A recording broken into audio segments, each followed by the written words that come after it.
City India news Telugu, ఇది చీకటి వెలుగు.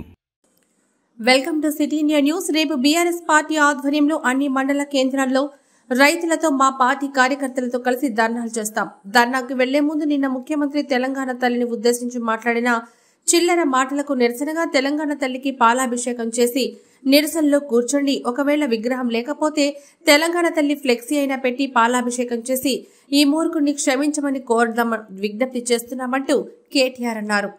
బీఆర్ఎస్ పార్టీ ఆధ్వర్యంలో అన్ని మండల కేంద్రాలలో రేపు రైతులను కూడగట్టుకొని మా పార్టీ కార్యకర్తలు మేమందరం కూడా ధర్నాలకు పిలుపునిచ్చినాం. నేను ముందుగా ఈ ధర్నాకి పోయే ముందు మా నాయకులకు నేను విజ్ఞప్తి చేస్తా ఉన్నాను. మీరు నిరసనలకు శ్రీకారం చుట్టే ముందు నిన్న ముఖ్యమంత్రి మాట్లాడిన చిల్లర మాటలు, ఆయన అవాకులు చెవాకులు కారు కూతలు ఏదైతే దిగజారిన బజారు భాష వాడిండో తెలంగాణ తల్లిని ఉద్దేశించి తెలంగాణ తల్లి విగ్రహం పెట్టాలని మనం అడిగితే ఆయన ఏదైతే ఒక బజారు భాష వాడినాడో దానికి నిరసనగా రేపు ఎక్కడికక్కడ మీరు ధర్నాకి ఉపక్రమించే ముందు తెలంగాణ తల్లి విగ్రహం ఉంటే ఆ విగ్రహానికి పాలాభిషేకం చేయండి, నిరసనలో కూర్చోండి.